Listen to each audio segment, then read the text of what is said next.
Olá, amigos, muito boa noite, muito bom início de noite, inclusive. Vamos começar o nosso diálogo. Hoje eu estou gerenciando essa live sozinha. Por um lado eu estou solitário, por outro eu tenho poderes plenipotentes e discricionários para gerir a live como me aprouver. Não sei se isso é bom para vocês ou ruim. Espero que seja bom. Para mim é ótimo. E vamos esperar o pessoal entrar para a gente começar a abordagem do tema. É isso aí, Luana. É isso aí. Muito boa noite a todos. Vou dar um tempinho só para o pessoal entrar aí, para a gente começar a nossa reflexão.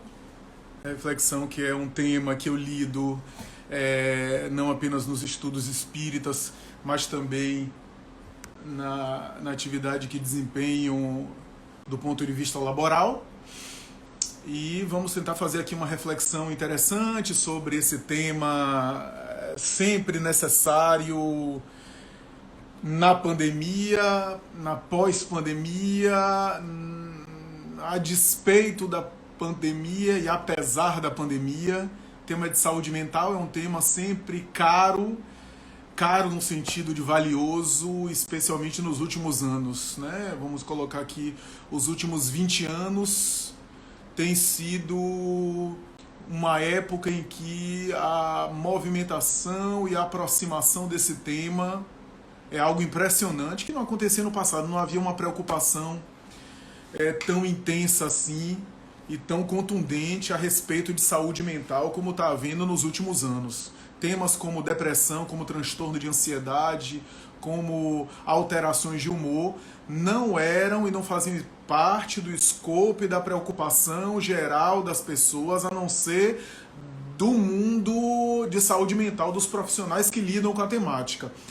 Com exceção deles, isso não fazia parte, por exemplo, de discussão, de um modo geral, nem discussão no mundo leigo e nem discussão, pelo menos nesses moldes, no mundo religioso, né? Nas instituições religiosas, como tem ocorrido. No dia, portanto, de hoje, estamos a examinar esse tema, o tema da saúde mental, particularmente no período da pandemia. E vamos começar, né? Fazer aqui a nossa abordagem. Eu acho que a maioria que normalmente nos acompanha já entrou, a gente já pode começar, né? Bem, amigos, pretendo fazer essa abordagem aqui de uma maneira mais interativa. Quem quiser participar e abordar, vamos tentar aí também facilitar ou pelo menos estimular, otimizar o diálogo, né? A Organização Mundial de Saúde tem um conceito muito conhecido e muito batido entre nós, que é o conceito aí biopsicossocial de saúde, né? Conceito de que a saúde não é a ausência de doenças, como se afirmava antes, anos atrás. A saúde agora é considerada não a ausência de doenças, mas um bem-estar biopsicossocial, e alguns introduzem o espiritual, biopsicossócio espiritual. Mas por espiritual aqui, a Organização Mundial de Saúde defende o espiritual no sentido do bem-estar religioso que o sujeito estabelece com as instituições de fé ou com a sua própria fé, sem entrar no mérito aqui do sagrado e do transcendente. Então esse é o conceito de saúde da Organização Mundial de Saúde. Embora seja um conceito avançado, um conceito que é já um salto paradigmático em relação aos conceitos anteriores, por exemplo, saúde como ausência de doenças, ainda assim é um conceito muito problemático, um conceito que tem polêmica, que tem discussão, que tem críticas. E talvez a maior crítica do conceito de saúde para a Organização Mundial de Saúde é a ideia de que a saúde como bem-estar biopsicossocial é um conceito considerado para muitos um conceito vago. Vago porque o que é bem-estar? Essa é uma primeira questão. O que é bem-estar? O que é que a gente pode definir como bem-estar? Para a gente dizer que a saúde é um bem-estar biopsicossocial. Esse é um conceito, portanto, vago. As críticas que se tem sobre esse conceito, porque não é fácil definir o que é saúde. Não é fácil dizer o que é saúde no sentido aqui de conseguir um conceito que seja um conceito universal, um conceito consensual. Então, saúde é considerada nesse avanço paradigmático da OMS, da Organização Mundial de Saúde, como bem-estar biopsicossocial, mas ainda assim nós temos críticas a esse modelo. O que é bem-estar? É uma questão vaga. Bem-estar para mim pode ser bem diferente do bem-estar para você. Essa é uma questão importante para a gente aqui colocar. E também, além de ser um conceito que gera dúvidas do que é realmente bem-estar, como é que a gente mensura o que é bem-estar psíquico, o que é bem-estar social, o que é bem-estar fisiológico, bio. E a outra crítica, talvez a outra crítica mais famosa, tem várias, é a ideia de que é possível mesmo isso, numa vida que está sujeita a constantes mutações e alterações. É possível você encontrar, você alcançar um certo bem-estar biopsicossocial? O que é esse bem-estar? E ainda que a gente não saiba direito o que é esse bem-estar, é possível? É possível numa vida onde a gente corre contra o tempo, a gente tem compromissos, a gente tem desgastes, a gente ter o bem-estar social. O que é bem-estar social? É uma estabilidade socioeconômica, mas social não se resume só a isso, Tem o aspecto da dimensão das relações interpessoais, E bem-estar no sentido psicológico. O que é que significa isso? Então, é um conceito considerado vago, mas aí que a gente vai entrar no tema. Tema super necessário, Aline, como você colocou ali, super necessário, mas o conceito de saúde já é difícil para as autoridades e o pessoal especialista de saúde, o corpo e os teóricos especializados de saúde conseguir definir o que é saúde no sentido conceitual. Mais difícil ainda é a gente conseguir conceituar o que é saúde no sentido mental. Se saúde no sentido geral já é difícil, saúde mental ainda tem mais problemas e parece um conceito mais vago ainda. Porque por incrível que pareça, e por mais que há uma tentativa dos teóricos de rejeitar o modelo de que saúde é ausência de doenças, quando se aborda saúde mental no âmbito da academia, no âmbito das ciências psíquicas, quase sempre se cai nessa armadilha de considerar saúde como sendo ausência de doença mental. Basta você pegar aí o seu computador, o seu celular e dar um Google com a palavra saúde mental e você vai ver o que vai abrir para você. Vai abrir transtorno psicótico, esquizofrenia, internação psiquiátrica, antipsicóticos, medicação, depressão, transtorno afetivo bipolar, transtorno de ansiedade. Ora, então a saúde mental está muito associada à falta de doença mental, o que é, do ponto de vista nosso, um conceito muito pobre para entender aí saúde mental. Mas eu não estou culpando aqui os teóricos e eu não estou culpando aqui quem estuda a temática, porque é difícil mesmo, é difícil definir o que é saúde e mais difícil ainda definir o que é saúde mental. Porque se você parar para pensar, se a gente reduzir, e normalmente as discussões na academia até hoje caem sobre isso. Quando a gente fala de saúde mental, a gente fala muito mais de transtorno mental do que propriamente o que é saúde mental. Ou seja, é como se a gente discutisse os transtornos psíquicos e a saúde seria o que sobrasse. Ou seja, quem estiver fora disso é portador de saúde. Então a gente, na verdade, discute o tema falando do oposto, ou daquilo que é considerado oposto. Mas isso, como eu disse, ainda além de ser vago, é algo muito, muito complexo e muito pobre a gente considerar a saúde mental como sendo a ausência total de algum problema psíquico.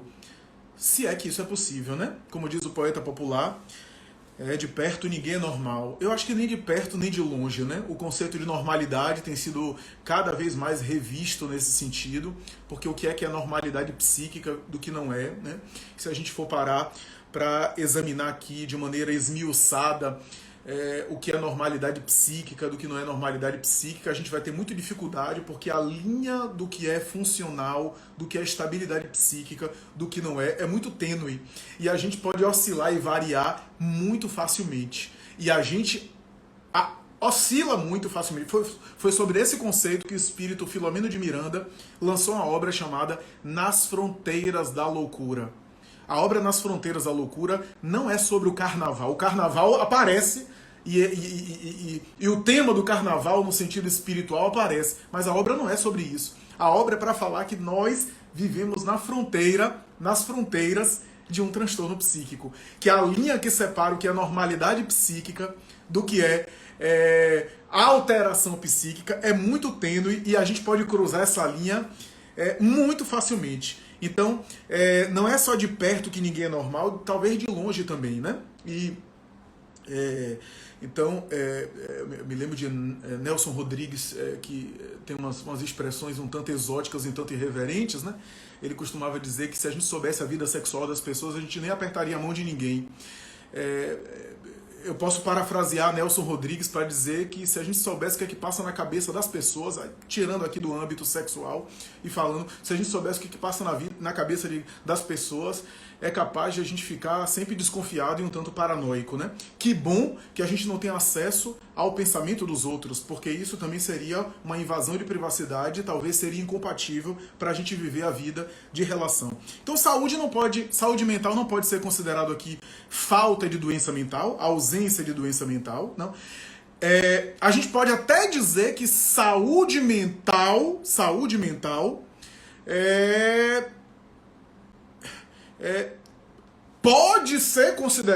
pode ser considerado falta de transtorno ou ausência de sintomas psíquicos, mas não só isso. Não só isso. Isso que é importante a gente dizer. Saúde mental pode ser considerada a ausência de algum transtorno psíquico na pessoa? Sim, pode ser considerado isso. Mas não é só isso. Isso é insuficiente. É isso, mas não é só isso. Porque eu posso aqui examinar quadros onde o sujeito não tem necessariamente uma patologia diagnosticada pela psiquiatria. Não tem depressão, não tem transtorno de ansiedade, não tem um quadro diagnóstico psiquiátrico clássico que possa ser encontrado no manual. E não necessariamente essa pessoa pode ser considerada uma pessoa saudável mentalmente. Portanto, saúde mental é um conceito mais complexo, é mais difícil, e por isso que eu costumo dizer, saúde mental não é um tema, aqui, considere o que eu estou falando no sentido aqui mais amplo, tá? Não no sentido técnico, acadêmico, mas saúde mental não é alcançada totalmente pelas ciências psíquicas. Se você quer lidar e se você quer tratar transtorno psíquico, psiquiatria é boa nisso. Psicologia, psicanálise pode ajudar. Pode ajudar a tratar transtorno psíquico, mas saúde mental vai além disso. Porque a psiquiatria vai lidar com sintomas psíquicos, mas não vai lidar com saúde psíquica. Vai lidar com as suas alterações mentais. E é bom que você trate o transtorno mental. Mas ficar bom de um transtorno mental não garante saúde mental. Esse é o ponto. Tá? Vou ilustrar com um caso aqui bom. Eichmann, carrasco nazista, que foi inclusive objeto de uma obra fantástica de Hannah Arendt, Eichmann em Jerusalém. Quando ele foi examinado por psiquiatras, por psicólogos, foi entrevistado, percebeu que ele não tinha psicopatia, ele não tinha um transtorno de personalidade. Do ponto de vista psíquico, ele parecia organizado, as avaliações disseram isso. Não apresentava nenhum transtorno específico, ele não apresentava um transtorno psíquico específico. Foi entrevistado por vários especialistas, foi submetido a inquérito e mais tarde o tribunal condenou ele ao enforcamento, como era comum.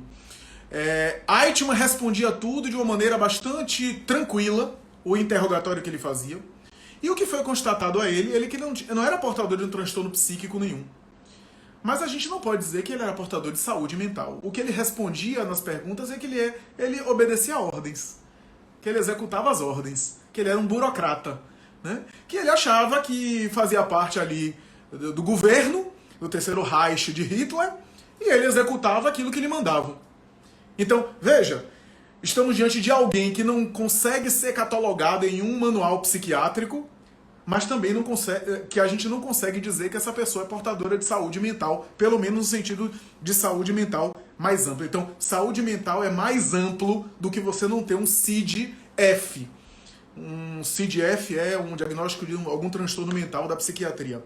A pergunta que eu faço é: qual é o conceito de saúde mental que a gente pode usar nesse sentido?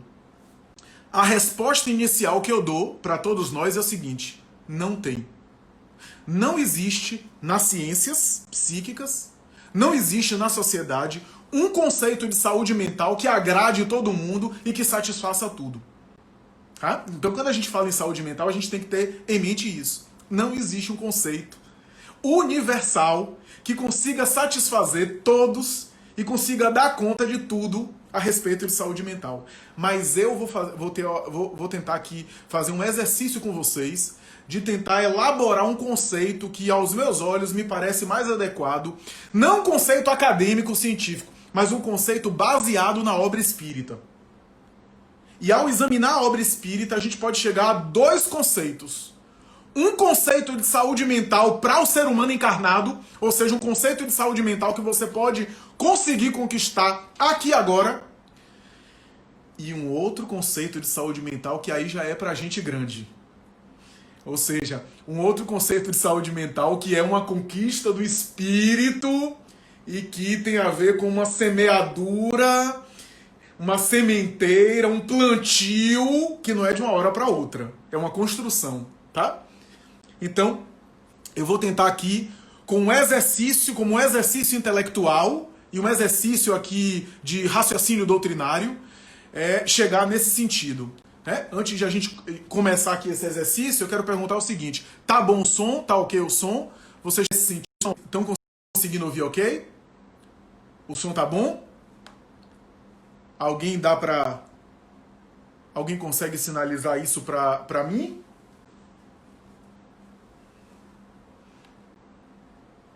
Muito bem. No Livro dos Espíritos, questão 922, Allan Kardec faz uma questão sobre felicidade. Felicidade. E é em cima desse conceito que eu pego esse conceito para desenvolver o conceito de saúde mental. Olha o que o Kardec vai dizer. 922. Quem tiver o Livro dos Espíritos pode acompanhar. A felicidade terrestre é relativa à posição de cada um. O que basta para a felicidade de um faz a infelicidade de outro. Entretanto, há uma medida de felicidade comum a todos os homens? Olha o que Kardec está perguntando. Kardec está considerando que há características que fazem algumas pessoas infelizes por causa da situação que vivem e outras características que fazem outras pessoas infelizes na outra posição que elas tenham. E a felicidade para alguns, a depender da situação em que se encontram, é uma coisa e para outros é outra coisa. Mas será que existiria um consenso geral, um consenso universal de felicidade para o homem da Terra? Olha o que os espíritos respondem. Para a vida material é a posse do necessário.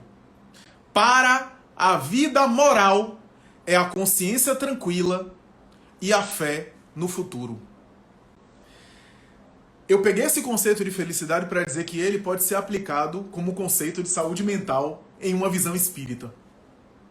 Ou seja, para o encarnado, o que é saúde mental? A posse do necessário, porque se a pessoa passa por uma miséria, uma penúria muito extrema, é claro que existe um certo sofrimento mental ali. A penúria material extrema implica em certo sofrimento psíquico, em certo sofrimento mental. Então, a posse do necessário para a vida material e para a vida moral, consciência tranquila e fé no futuro. Meu amigo, se você conseguir isso nesse mundo, já está de bom tamanho, já está de ótimo tamanho. Porque a grande maioria de nós está lutando para conseguir isso. Posse do necessário de um lado, boa parte da população tem, embora uma parte ainda luta para isso, a posse do necessário. E consciência tranquila e fé no futuro são condições que a gente está claudicando, se batendo para conquistar. E ainda não temos. Só que aí eu vou colocar um conceito ainda mais profundo, que é um segundo conceito espiritual de saúde, que esse é mais profundo ainda. Então, se a gente ainda não conseguiu esse primeiro, é melhor a gente trabalhar primeiro esse primeiro. Sugiro, questão 922 do Livro dos Espíritos. Agora vamos ao conceito mais profundo de saúde mental. Emmanuel, na obra O Consolador, foi interrogado pela Federação Espírita Brasileira assim, questão 95 desse livro. Em face do esforço da medicina, como deveríamos considerar a saúde? Olha o que Emmanuel responde. Para o homem da terra, a saúde pode significar o equilíbrio perfeito dos órgãos materiais. Mas para o plano espiritual, todavia, a saúde é a perfeita harmonia da alma, para a obtenção da qual, muitas vezes é necessário a contribuição preciosa das doenças e das deficiências transitórias da terra. E ele continua dizendo, infelizmente não, é necessário ainda que os homens precisem de medicações, cirurgias, intervenções cirúrgicas, consultas ainda médicas. Durante muito tempo o homem vai precisar disso, porque a saúde perfeita é a harmonia da alma. Mas para obtê-la é necessário ainda a presença transitória de doenças. Olha o que Emmanuel está dizendo. Então esse conceito de saúde já é um conceito de saúde mais profundo. É um conceito de saúde muito mais grandioso, né? E que implica aqui numa saúde mental, porque tem a ver com a conquista que o espírito desenvolve, não apenas em uma, mas em muitas encarnações.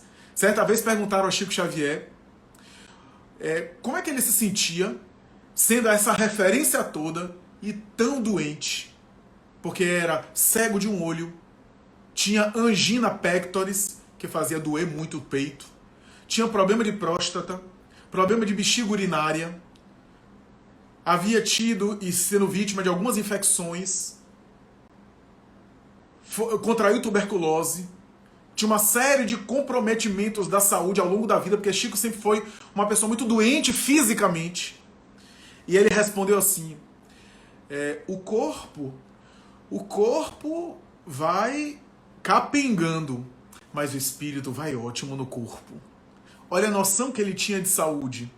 Temporariamente o corpo estava desgastado, né? E ele disse isso, a máquina está gasta, mas eu vou muito bem nela. Olha a lucidez desse espírito, né? Quem via Chico Xavier nos limites no final da vida, via um corpo alquebrado, mas uma serenidade, uma tranquilidade impressionante. Nesse modelo de Emmanuel de saúde, nesse modelo extraordinário de saúde, a saúde não está no foco da falta, porque o nosso conceito de saúde, de maneira geral, amigos, é na falta. Qual é o foco que a gente tem na saúde, de maneira geral? É em torno da falta. A gente acha que não tem saúde quando sente alguma coisa. Quando a gente não sente nada, a gente nem pensa o que é saúde. A gente nem reflete sobre o que é saúde. A saúde parece ser, na Terra, um reservatório d'água que vai pingando, vai pingando, vai pingando. Uma hora não tem mais. Então, nessa ideia, é como se a gente estivesse o tempo todo equilibrando uma coisa que uma hora vai cair. Olha a noção que a gente tem de saúde. Então, a saúde no sentido terreno é uma coisa que vai faltar uma hora. A não ser que a pessoa morra antes. Né? Eu não sei vocês. Eu queria, se pudesse, eu queria assim morrer de muita saúde. Né? O que é que Flávio morreu? Não morreu porque era muito saudável. Mas não é possível, não pode. E como não é possível, eu vou ter que morrer de alguma coisa. Né? E se não for uma morte violenta de um acidente, vai ser de algum desgaste biológico. de alguma demanda física dos órgãos. Então a saúde no sentido corporal é um copo d'água que está esvaziando, que está caminhando. Então veja que no sentido material do termo, é como se a gente tivesse apenas evitando que esse copo esvaziasse muito rápido. Mas a gente está caminhando para o desgaste físico, porque é inerente à matéria. Mas no sentido de Emmanuel, a saúde legítima é uma conquista do espírito, que se irradia de dentro para fora. E aí, eu preciso dizer uma coisa, que aí já é Joana de Ângeles que fala, e Viana de Carvalho também fala, mas é preciso que eu fale aqui, é o seguinte: a saúde no sentido espiritual, isso é Joana quem fala, tá? E Viana também ratifica. A gente pode dizer que o único que teve saúde plena foi Jesus Cristo. Quem diz isso é Joana. Joana diz isso em Dias Gloriosos e Viana de Carvalho diz, se não me falha a memória, em A Atualidade do Pensamento Espírita. Sabe o que Joana vai dizer? Jesus não teve uma gripe, uma catapora, um sarampo, uma diarreia. E olha que os apóstolos, os evangelistas registravam diálogos pessoais e íntimos. Visita na casa de fulano, dormiu em Beltrão. Jesus não tinha nada disso.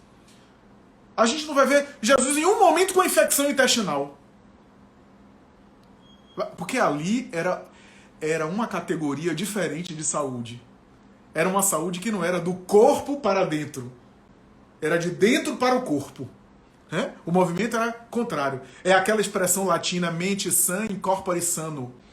Mente sã em corpo são. Mas ali era o espírito saudável que irradiava a saúde. E é por essa razão que quando ele curava, ele dizia: vai e não voltes a pecar para que não te suceda algo pior. Associando a doença que ele havia curado a um pecado. Pecado aqui não no sentido da teologia medieval, tá? Mas no sentido de uma imperfeição, de uma paixão, de um desvio de conduta. Peccato, peccatorum, tem uma expressão original que tem a ver com errar o alvo. Então eu errei o alvo, eu me desviei do caminho. O pecado. Volte ao caminho para não voltar a adoecer. Então, esse é algo, é um conceito de saúde que é um conceito maior, um conceito elevado, e por isso Emmanuel vai dizer: durante muito tempo a gente vai precisar de cirurgia, de medicações, de intervenções, de consulta, porque essa saúde perfeita, essa perfeita harmonia da alma, a gente só vai conquistar de maneira plena lá na frente. Só que a gente já pode começar com a saúde do encarnado, que é posse do necessário, consciência tranquila e fé no futuro. Agora vamos abordar a questão da pandemia, que é o tema nosso, saúde mental na pandemia. O que a gente está vendo hoje são a intensificação dos processos que já trazemos dentro de nós. Toda crise desencadeia processos que estão dentro da gente, tá?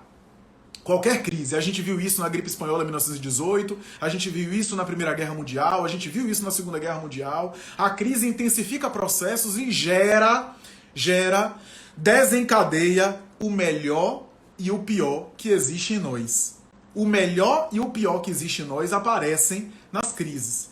Porque reverbera em nós aquilo que a gente tem de mais profundo no sentido de sobrevivência, de manutenção da espécie, de medo de morrer, de medo basal, medos básicos, e também de empatia para com o semelhante, de solidariedade para com o próximo, de alteridade, de altruísmo. Tudo isso é desencadeado o melhor e o pior. E às vezes não, é muito frequente aparecer as duas coisas ao mesmo tempo. Nas crises, normalmente aparece o melhor e o pior da gente ao mesmo tempo. Porque a gente tem a mentalidade infantil de achar que as coisas estão muito dicotomizadas, né? O bem e o mal, né? O bem tá aqui, o mal tá aqui. Ou eu sou uma pessoa mal, a pessoa... Não, o bem e o mal existem dentro de nós. A gente tem potencialidades grandiosas e admiráveis e tem potencialidades destrutivas. Todos nós. Todos nós. A não ser que já tem um anjo aí e que eu não sei. Mas, de maneira geral, a gente tem as potencialidades adormecidas do futuro anjo e também do primitivismo nosso, herança do nosso passado evolutivo, herança das experiências animais, das experiências instintivas e ancestrais. Então, nas crises, a gente viu isso em vários exemplos em crises do passado. A Segunda Guerra Mundial, a gente teve pessoas, como dizia Sartre, que denunciavam os próprios filhos para ter amizade com soldados nazistas e ficarem bem com soldados nazistas. Entregavam as próprias filhas para os nazistas, para ficarem bem e não serem ameaçados. E tivemos heróis da Segunda Guerra Mundial, como é o caso, por exemplo, daquele homem ilustrado no filme A Lista de Schindler, por exemplo, e outros, estou citando apenas um caso.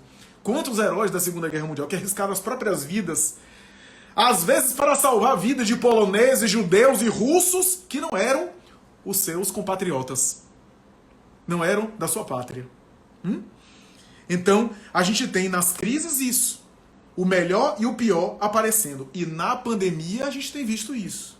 Na pandemia a gente tem visto a ansiedade, a agressividade, o egoísmo, né? O medo de não ficar com nada, então aquela volúpia de se preocupar consigo e não com os outros, a intolerância com os outros, a agressividade, a fiscalização e até a monitoração do uso de máscara dos outros, e às vezes o tratamento em relação ao próximo agressivo porque o outro não está usando máscara. Coisas até que a gente fica pensando, que coisa interessante, será que a pessoa está refletindo no que está fazendo? É alguém que fica de Covid no prédio, ou alguém que fica resfriado, né, de Covid, e as pessoas ficam agressivas com o vizinho porque a pessoa adoeceu, porque a pessoa se contaminou. Então, o povo também pega Covid no apartamento e fica, não fala nada, porque se disser qualquer coisa, é hostilizado pela vizinhança. Porque ficou doente. O pior de nós aparece na crise, né? Mas também o melhor de nós aparece na crise. O pior de nós, os atritos, as interações. Então, aqueles atritos que já existiam, especialmente nos vínculos familiares mais próximos do lar, né? Então, a intensificação de processos que já existiam, separações conjugais que já existiam, bum, né? Os surtos de alguns divórcios, de algumas separações que têm ocorrido durante a pandemia. Isso tem acontecido. É verdade, Isabela, médicos sendo hostilizados nos prédios.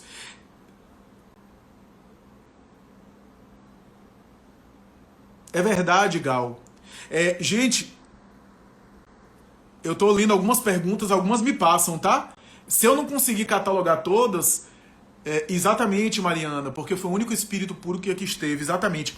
Quem quiser fazer pergunta e se eu me passar, tem um ícone de uma interrogaçãozinha que tem aí na sua imagem. Você pode fazer a pergunta que aí fica salvo pra mim, tá? E eu não perco, porque as colocações vão sendo feitas e vai subindo e acaba me passando alguma coisa. Mas se você fizer a pergunta no ícone da interrogação, fica gravado pra mim, tá bom? E aí eu posso abordar.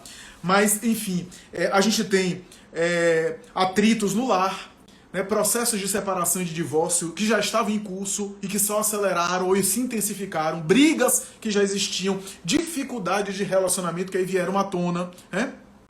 Então, esses desgastes que já existiam, a pandemia ou qualquer crise não cria nada, apenas suscita aquilo que tem. E também suscita coisas boas. O uso mais adequado dessas plataformas, por exemplo. Essas plataformas já existiam, né? Mas agora estão sendo implementadas e vieram para ficar. E não obstante os excessos, depois da pandemia vai se ajustar. Então, a gente está vendo também generosidade com as pessoas mais distantes. Isso é algo positivo, né? As pessoas mais distantes, a gente ser generosa com elas, né? A gente está vendo uma empatia maior com as pessoas que estão mais distantes, né? Indo na contramão daquilo que a gente imaginava até. Muitos teóricos disseram, e agora que as pessoas se afastam do espaço público e privatizam sua experiência só na vida doméstica, vão se tornar mais insensíveis e mais indiferentes com o coletivo. Isso não tem acontecido. Tem acontecido o oposto. De maneira geral, as pessoas estão mais empáticas com as pessoas mais distantes, porque também a gente está vivendo o mesmo tema, eu já falei isso várias vezes, a gente está vivendo o mesmo tema, né? Ainda que com nuances diferentes para cada um, o tema atravessa todo mundo, né? E também eu não acho bom a idealização dessa pandemia, a romantização da pandemia e a romantização da pós-pandemia. Tem gente que está parado, esperando quando acabar a pandemia eu vou fazer. Não, a vida que você tem é agora. E talvez a pós-pandemia não vai ser aquilo que você acreditou. A gente romantizou a pandemia, teve gente que achou que ia ler uma quantidade de livros absurda, que ia assistir todo o Netflix para depois desfazer da assinatura, para não gastar mais, que ia, sei lá, conseguir dar conta de um monte de coisa. E não é bem assim, a gente está vendo que não é bem assim. Né? Romantizou demais o período pandêmico e tem gente romantizando demais a pós-pandemia. A gente vai conviver com esse tema durante muito tempo, como a gente convive até hoje com poliomielite. Claro que a poliomielite está controlada. Está controlada. Mas, de vez em quando, surgem casos de polio. Né? Apesar de vacina e tudo. A gente vai conviver com o Covid ainda durante muito tempo. Muito tempo. Então, isso é importante. E eu queria dizer o seguinte, transtornos psíquicos, por isso que eu digo, amigos, saúde mental não é só a ausência de transtornos psíquicos. Por quê? Porque pessoas que aparentemente não apresentavam transtornos psíquicos começaram a desencadear alguns transtornos durante a pandemia.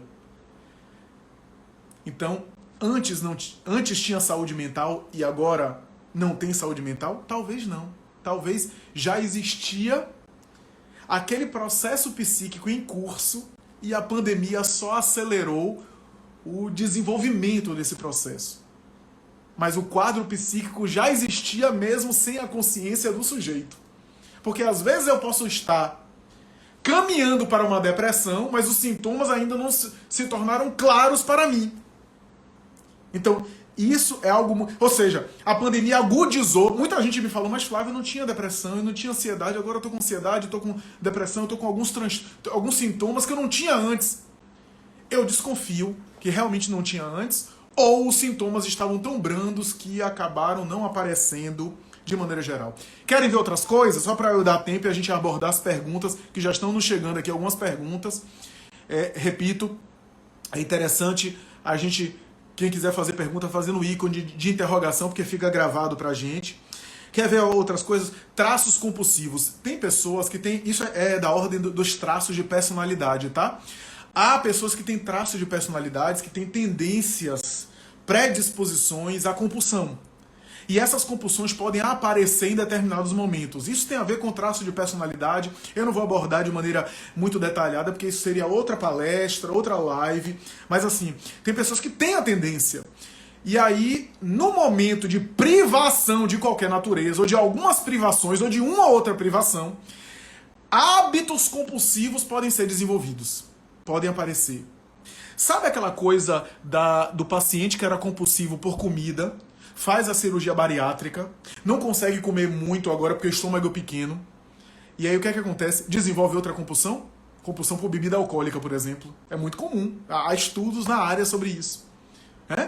Ou o sujeito que fumava, que é um hábito compulsivo, deixou de fumar, e aí deixou de fumar e começou a comer de maneira compulsiva, e aí engordou, sei lá, 50 quilos em 6 meses. Há casos assim. São temperamentos que tendem a desenvolver compulsão diante de algum sofrimento, algum desconforto. Essas pessoas precisam se cuidar mais. Precisam estar mais atentas para isso. Porque tendem a deslocar as suas compulsões. Na pandemia, nós estamos vendo um excesso, né? Então, por exemplo, bebida alcoólica, uma intensificação. Eu nem me preocupo tanto com, por exemplo, as pessoas que bebiam estão bebendo, não que isso não deva ser olhado, deve ser olhado, mas eu estou me preocupando com pacientes alcoólatras que estavam abstêmios há 5, 10 anos e que na pandemia voltaram a beber. Você sabe que o alcoólatra, uma vez alcoólatra, é sempre alcoólatra, tá? É um conceito, o alcoolismo é um transtorno que o sujeito cuida para ficar abstêmio, mas ele não deixa de ser alcoólatra do ponto de vista técnico. E o que eu estou vendo é, às vezes, pessoas que estavam há 5, 10 anos abstêmios, porque tinham problemas com a bebida, e nesse momento da pandemia retomarem o hábito compulsivo. Né? O conceito de alcoolismo tem a ver com falta de controle sobre o consumo. né? O sujeito que tem problema na relação com a bebida é um sujeito que quando ele começa a beber ele não para mais. Então ele pode passar 6 meses sem tomar nada, mas quando ele começa ele vai e, como se diz popularmente, vai e enche a cara, e carca o dente, né? Esse é um problema, né? E outros problemas, excesso de maconha, por exemplo, né? As drogas de maneira geral, então a gente tem a ver, porque a maconha também, a semelhança do álcool, tende a relaxar, né? Então os pacientes que tendem a usar maconha, a consumir maconha, eu acompanho na minha profissão alguns, eles tendem, nesse momento de privação, que também é um hábito compulsivo, a fazer mais uso de maconha e exceder. E o excesso de maconha pode intensificar quadros depressivos, né? Depressivos, mas não apenas isso, a maconha também pode, e aí me preocupa também, a maconha pode desencadear também sintomas de paranoia, né? Traços e manifestações paranoicas, né? E isso é preocupante nesse momento, né? Porque sintomas paranoicos não são muito interessantes nesse momento, porque a gente tem um vírus invisível que está por aí e o sujeito que está se excedendo em maconha, e por isso que eu tenho trabalhado isso e tenho recomendado para alguns. Eu não estou fazendo nenhum juízo de valor aqui, e não estou entrando no mérito dos malefícios do uso de maconha, que são inegáveis, etc. Mas não vou entrar aqui, porque senão a gente demanda muito tempo. Uma live específica sobre drogas e maconha eu abordaria, né? Então não vou entrar no mérito. E os maconheiros são ótimos, bem eficientes. Todo dependente químico são bons em negar que são dependentes químicos, mas os maconheiros são especialmente eficientes e hábeis nisso. Tem todo um discurso de recreação, um discurso que são politizados e que usam até em prol da saúde, com um poder de argumentação muito interessante, etc. Eu não vou entrar por esse mérito agora. Eu tenho amigos que são, inclusive, tem um deles que eu disse: rapaz, você é maconheiro. Ele disse que nada, Flávio, é uma atitude política, né? Eu disse: e o que é que a sua atitude política está fazendo em prol do republicanismo e do Estado democrático de direito, enfim. Mas eu costumo dizer, bom, se você não consegue largar, ou não consegue evitar, ou não tem filosofia para evitar, quem sou eu? Eu não sou a palmatória do mundo para julgar, para condenar, mas pelo menos evite, ou diminua o consumo, faça a redução de danos, né? Porque maconha desenvolvendo sintomas paranoicos nesse momento, não é muito interessante, não é muito interessante. Eu não estou abordando aqui até o tratamento para se libertar ou não, ou se a pessoa quer ou não, porque tem gente que não quer, e eu não estou entrando por esse mérito. Eu estou falando só em função aqui do contexto atual, da contingência atual, que não é interessante para quem adota a filosofia de consumir drogas, especialmente a maconha. Não é interessante, pelo menos, se não quer abdicar, pelo menos se exceder na maconha nesse momento, porque a gente tem um vírus que está invisível e sintomas paranoicos podem ser muito negativos nesse momento, né? A verdade, amigos, é que nesse momento o medo fulcral da morte, o medo básico é da morte, né? E esse medo básico se manifesta em outros medos, e aqui eu queria compartilhar uma coisa com vocês. A morte é uma experiência solitária. Então o medo da morte também tem a ver com o medo da solidão. Porque a morte é sempre uma vivência solitária. Mesmo que haja uma morte coletiva, a morte é sempre uma experiência pessoal. É a experiência do indivíduo com ele mesmo. E solidão é um tema que não é muito bem trabalhado por muitos de nós. Então pensar na morte ou ficar angustiado com a morte é também... Do ponto de vista espírita, tem literatura a esse respeito, e do ponto de vista psicológico, eu acho que refletir sobre o tema da morte é ótimo. É excelente.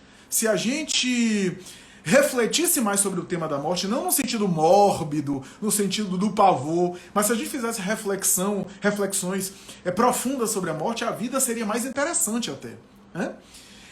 Ter consciência que a morte é um tema presente na nossa vida torna a vida com um sabor maior, e eu não estou falando nem no sentido aqui espiritual apenas, no sentido humano, e no sentido espiritual mais ainda, né? Joana tem uma mensagem belíssima sobre esse exercício de refletir sobre a nossa partida, que faz com que a gente viva melhor aqui nesse mundo, né? Então, e a nossa cultura tem uma tendência de negar isso, né? E o Covid-19 tem uma tendência de escancarar isso, que na verdade escancarar uma coisa que todo mundo sabe. Quem é que não sabe?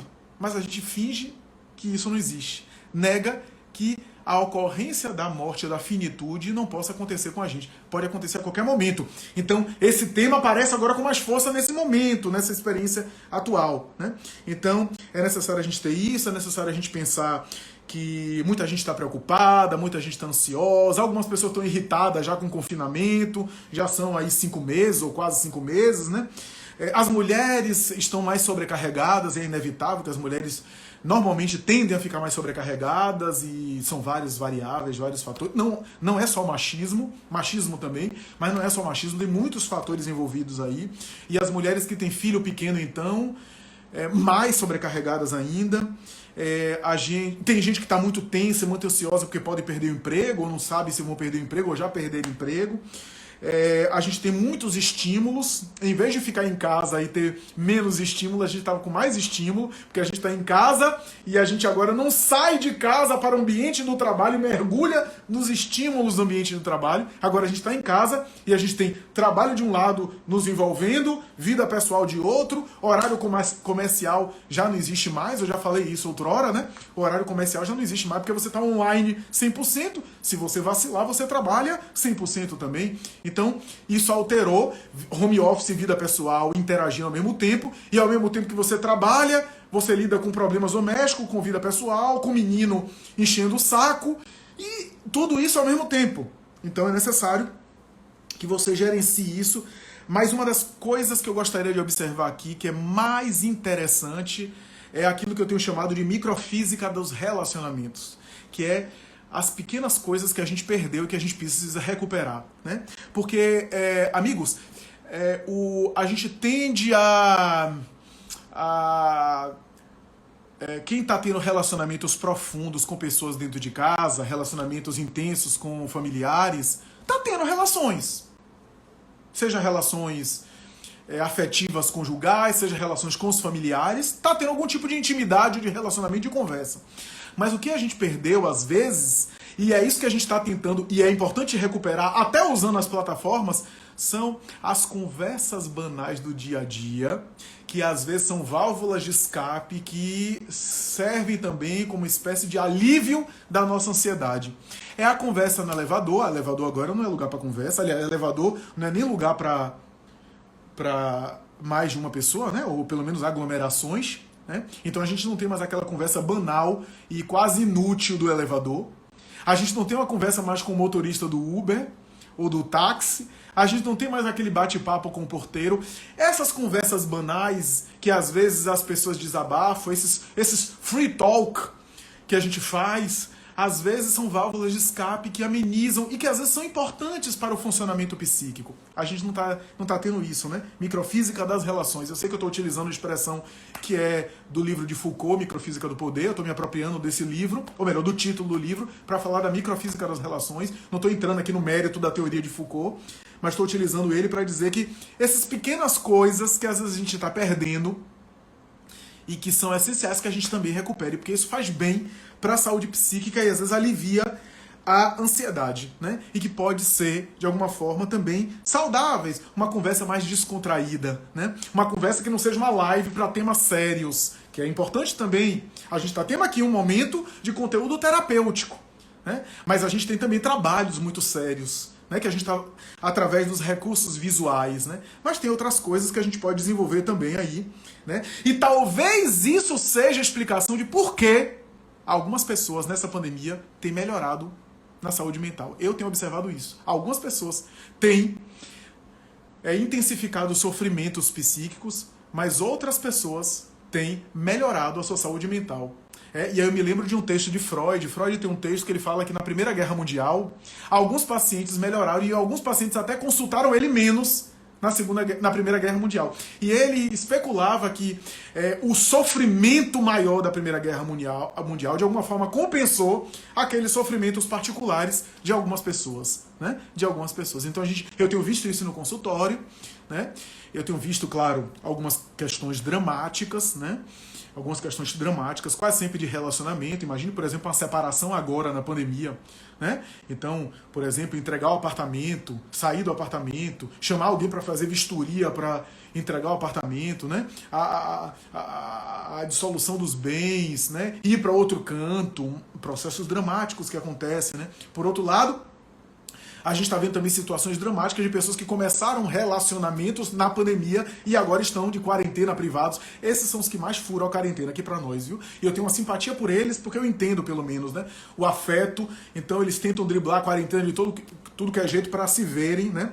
Porque isso também faz parte do ser humano. O que eu quero dizer com tudo isso é que a gente precisa desenvolver espiritualidade. E é na tribulação, é no sofrimento, é na dificuldade que a espiritualidade verdadeira que se forja, que se intensifica mais, que se manifesta mais. Por isso, o exercício das pequenas coisas espirituais, os pequenos lances de paciência, as pequenas experiências de compreensão e de fé, as pequenas experiências de oração, porque não estamos a sós e mais do que nunca estamos sendo assistidos.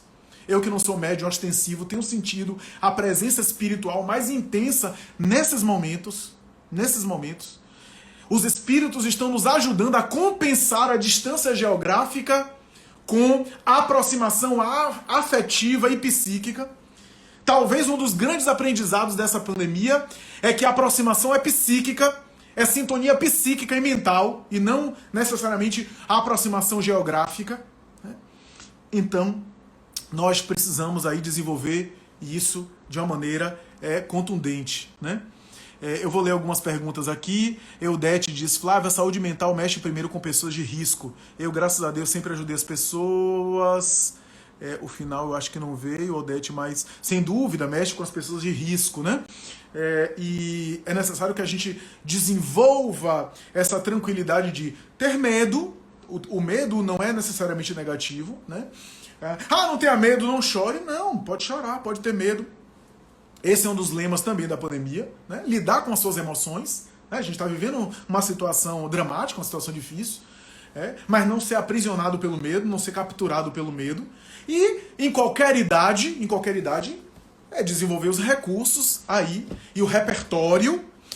Os idosos podem ter até mais repertório nesse sentido, se ao longo da vida também desenvolveram o recurso da fé, desenvolveram o repertório da confiança, podem passar por esse período muito bem, né? E os mais jovens não têm tanto repertório, porque não têm tanta experiência quanto os idosos, estão sendo convidados também a desenvolverem nesse sentido, né? Então, mas sem dúvida, é necessário ter uma precaução maior com as pessoas de mais idade, né?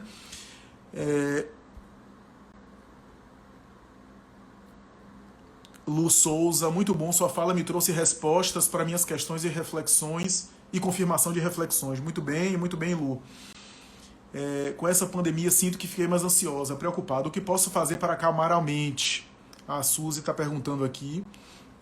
E a professora Valéria Saraiva diz: por que as pessoas acham que tem síndrome emocional, que quem tem síndrome emocional não tem Deus em sua vida? Bem, se trata de uma ignorância, né? Ignorância é achar que alguém que tem uma síndrome emocional, que tem uma alteração emocional, não tem Deus no coração. Ora, a gente tem visto padres famosos, alguns dos quais todo mundo aí conhece, que tem, por exemplo, lutado contra a depressão, contra transtorno de ansiedade, e a gente não vai dizer que essas pessoas não têm Deus no coração, não têm religiosidade. Uma coisa não tem a ver com a outra, né? É claro que há quadros psíquicos de medo que pode ser, em alguns casos, ainda a nossa dificuldade de lidar com a nossa fé, e aí o medo nos captura, algumas ansiedades nos capturam, mas é claro que há quadros que são da ordem da saúde, não tem nada a ver, a pessoa pode ter a sua fé, pode ter o seu Deus no coração, mas tem desafios. Francisco de Assis lutou contra quadros emocionais no início do seu messianato, até se tornar o homem que foi. Carl Gustavo Jung teve momentos de depressão e de conflitos, mas tentou extrair dos episódios depressivos que ele viveu o melhor para o seu autoconhecimento. A questão não é eu ter uma síndrome emocional, é como é que eu lido com ela, né? Como é que eu desço aos pântanos para depois respirar oxigênio puro, né? Para depois ter a noção do oxigênio puro, né? Então, As síndromes emocionais podem fazer parte de um quadro clínico profundo, estrutural. A pessoa tem uma estrutura, às vezes até de uma natureza química, e é uma ignorância achar que é falta de Deus no coração. Não tem nada a ver, não é bem assim, né? Em que pese, é claro, que a espiritualidade, a fé podem nos ajudar a amenizar o quadro emocional e, em alguns casos, até vencê-los, a depender do nosso quadro de provas e expiações. Mas o fenômeno é muito mais complexo do que ou A ou B. Ou você tem Deus no coração, ou se você não tem Deus, você tem uma depressão. Não é bem assim. A gente sabe que não é bem assim. É uma análise muito simples e pobre e superficial. E, o que é pior, as pessoas que têm uma síndrome emocional se sentem julgadas nesse sentido. Porque é uma abordagem que, de alguma forma, rotula as pessoas que têm algum quadro emocional de pessoas que são fracas em matéria de fé. E não tem nada a ver, né? A última pergunta da Suzy aqui, que é a questão da ansiedade, né? Preocupada com a ansiedade, o que posso fazer para acalmar a mente? Eu acho que a gente pode fazer muita coisa, Suzy. Inicialmente, você pode fazer pequenas leituras que pode intensificar aí a sua harmonia, exercitar pequenos focos que possam te ajudar, fazer pequenos exercícios de respiração, organizar sua rotina, né? Por exemplo, organize sua rotina começando com o horário de acordar. O horário de acordar é um termômetro bom. Se você tiver um horário de acordar, você consegue organizar os outros horários mais facilmente, né? Então, tente de alguma forma um mesmo horário para acordar, organize isso. Agora, é claro, se o quadro é muito mais intenso, procurar uma ajuda de um amigo, uma ajuda de um familiar, uma ajuda de alguém que você confia. E, se for o caso, uma ajuda profissional, né? Se você não estiver lidando com isso, não estiver tendo condição de lidar com isso sozinho. A depender do quadro, e aí vai ter que ser examinado, a depender do quadro, às vezes é necessário se medicar, não se automedicar, tá? Com acompanhamento específico, porque aí você vai botar na balança. Eu não estou fazendo apologia de remédios, né? Pelo contrário, mas e eu acho que a gente deve, a longo prazo, superar os remédios para se libertar, mas em alguns casos é interessante a medicação, se o sono está afetando você demais, porque aí você bota na balança o benefício e o custo. Vai ficar sem dormir, se a ansiedade é muito grave, às vezes altera o sono, a pessoa fica insone. Não tem nenhum benefício nisso, né? Então, tudo isso tem que ser avaliado, né? E, claro, intensifique os seus exercícios espirituais, de leitura edificante, de oração, evangelho no lar em família ou de pessoas. Participe de grupo de estudos. Sheila tem grupo de estudos interessantes que você pode participar, né? Então, isso tudo é interessante, né? A gente tá chegando ao final, meus amigos, eu não sei, a qualquer momento o Instagram pode nos derrubar. Esse vídeo vai ser hospedado, tá? Hospedado no canal, tanto do Sheila quanto do canal do Raciocínios Espíritas. Mayra Cerqueira, né? Deve ser isso. Mayra ou Maíra, deve ser Mayra Cerqueira, né? Flávio, como posso organizar minha vida financeira? Isso me deixa inquieta e ansiosa. A relação que a gente tem com o dinheiro é uma relação que pode ser um símbolo que a gente estabelece em relação com outras coisas, né? Há textos, inclusive, de psicanálise falando sobre isso, né? Que o dinheiro é um dos símbolos aqui da libido, né? Libido aqui não no sentido apenas do desejo sexual, né? Libido na psicanálise freudiana tem a ver com a energia da vida, com a disposição, né? A forma como eu lido com as coisas de maneira geral, e o capital, o dinheiro, pode ser um símbolo nesse sentido, né? Cada pessoa funciona de uma forma com o dinheiro, né? É necessário começar com as pequenas coisas. Comece com pequenos exercícios, Mayra. Eu diria isso. Comece com pequenas coisas. Não queira organizar sua vida financeira de vez. Comece com aquilo que está ao seu alcance. Faça pequenos exercícios que vai lhe dar motivação para organizar o resto. Amigos, temos 50 segundos. Quero me despedir. Manifestar aqui o meu apreço, o meu respeito, meu afeto por todos. Obrigado por ter acompanhado. Espero que o tema tenha sido contemplado. É claro que tem muito mais coisa, mas até a próxima, se Deus quiser. Digo a vocês que foi uma live maravilhosa, leve, descontraída. Continuem nos acompanhando. Um abraço a todos, tá bom? Abraço, beijo a todos e até a próxima.